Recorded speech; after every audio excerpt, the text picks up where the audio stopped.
Total, me puedo decir. No me estés insultando. Se dice, ¿será que no lo puedo cerrar? Por favor, se dice.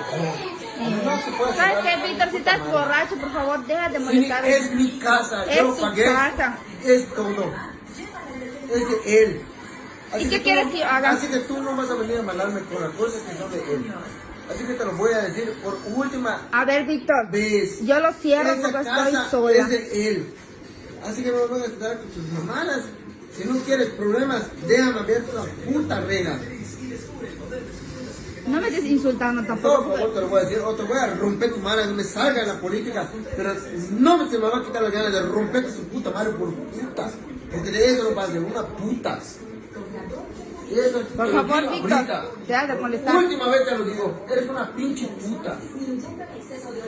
Deja de molestarme, Víctor. No, No no. te estoy molestando, no te dije nada. Tú deja de estar haciendo cosas que no te competen, porque no es tu casa. Ya sé que no es mi casa.